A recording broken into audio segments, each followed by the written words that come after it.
Oh boy, we're in for another long one. Tomb Kings. Alright, let's get on with it. Anything that follows is my opinion. If you don't like it, that's fine. That's good for you. Tomb King. If you take him, you're probably going to take him on his Cambrian War Sphinx. That is by far the most common thing to take him on. The Curse. You see it sometimes. It's only 66 gold. Yeah, it's pretty fine.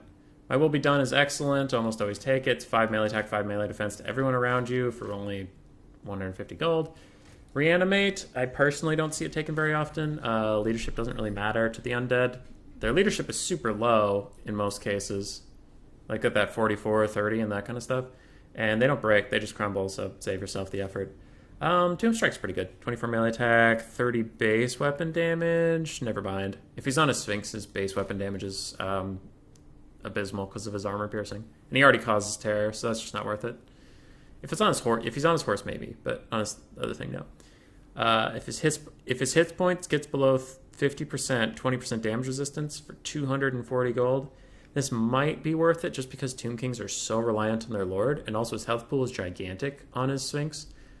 So by the time he hits the point this will activate, he'll have like 3,600 health left to still burn. So that's actually pretty good if he's on a Sphinx. And this sucks. Minus 30 armor, minus 48 missile parry. Ooh, spooky. For 200 gold, fuck that. Don't take it. That's the Tomb King. Khalida. If you take her, she's either going to be on foot or way more commonly on her Necro Serpent. Curse is okay. This sucks because she doesn't have a range attack, so she has to stand next to the stuff that does. And even then, it's like 15% more damage for 130 gold to have your lord just stand uselessly next to your ranged assets. Just, it's not worth it. My Will Be Done is good. Venom Wave is good. Tomb Strike. Depends. She doesn't cause terror naturally, but it's still 140 gold. That one's up to you. That one's more situational since she doesn't already cause terror. The Venom Staff kind of sucks. Its shrapnel stuff can miss a lot, and you only get 2 casts of it for 200 gold. That sucks. Don't take it. Grand Hierophant Kotep. If you're taking him, you're usually going to take him on his Casket of Souls. It's pretty good. I wouldn't take the Curse here because it's not really going to help you. If he dies, it's usually in a single entity fight when he gets gooned out, so it's not going to do that much damage.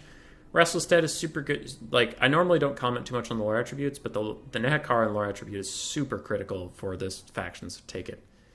And his Bound Sandstorm, I would save the money and just not take it because Sandstorm sucks, but if you really want to, you can. Arcade Conduit's good. My Will Be Done is actually on Kotep maybe not worth it because he's going to sit in the back on his Casket of Souls, so maybe cut that. And then you want the Lich Staff, because it resets everyone's abilities. And what you do with Kotep is you take that, and you take the 2 cheapest spells you can in this lore, and you just spam cast them over and over again on your own troops and stuff, and just annoy the shit out of your opponents. And heal your whole army. Arc in the Black, you usually take him on his horse. His chariot is a little too fragile, and his horse he's faster.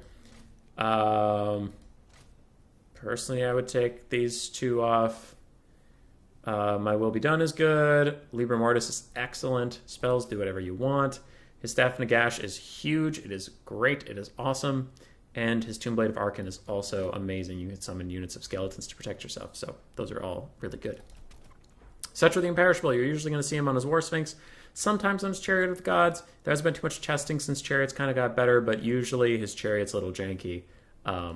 And his War Sphinx just has 2,000 more health for 100 less gold. And health is kind of a big deal. So probably take him on his War Sphinx.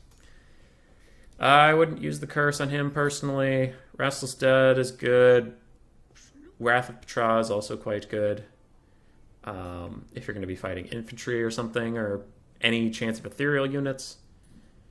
But if there's armored units or single entities, it's not that good. I don't like the Crown of Nehekara. It's 184 gold for 12% more damage, so I would cut that. The Blessed Blade is super good. It's it imbues fire damage in case you're fighting a regen lord, and minus 24 melee attack, minus 24 melee defense. It's kind of an assassin's trophy bound on your lord. It is a little pricey, but I think it's worth it. So that's Cetra. Necrotect. Usually going to take him on his chariot. Usually you only want Restore, but depending on some of the blob builds you do, you could use these. But most often you're just going to see restore. It only works on constructs, so be careful of that. Vambraces of the Sun.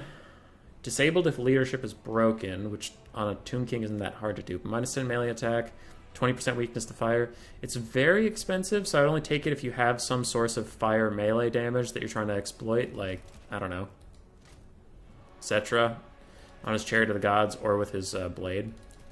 Otherwise that's too expensive, because he himself doesn't do fire damage. And Elixir of Might, one-time use for 76 gold. Some base weapon damage, not armor piercing. It's risky. You can do it if you have some cheese in mind, but otherwise I wouldn't. Tomb Prince, probably going to take him on a skeletal steed. Chariots are a little too unreliable in melee, and they have piss-poor melee stats because they're chariots. Probably want Guardian.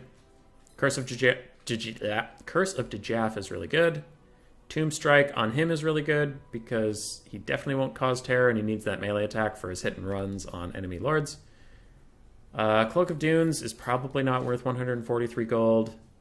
And Blade of Setep is probably not worth it for 140. It reduces their armor, but he does armor piercing. And it reduces their physical resist, which most targets probably won't have. So that one's too situational to risk, in my opinion, for 140. All right, all three casters are the same, so we'll go through them all at the same time. Probably want them on their horse, unless you just need them cheap as possible, but probably want them on their horse. Take off the Curse of Kassar, it sucks. I would put on Nefara's Scrolls of Mighty Incantations. It's really good.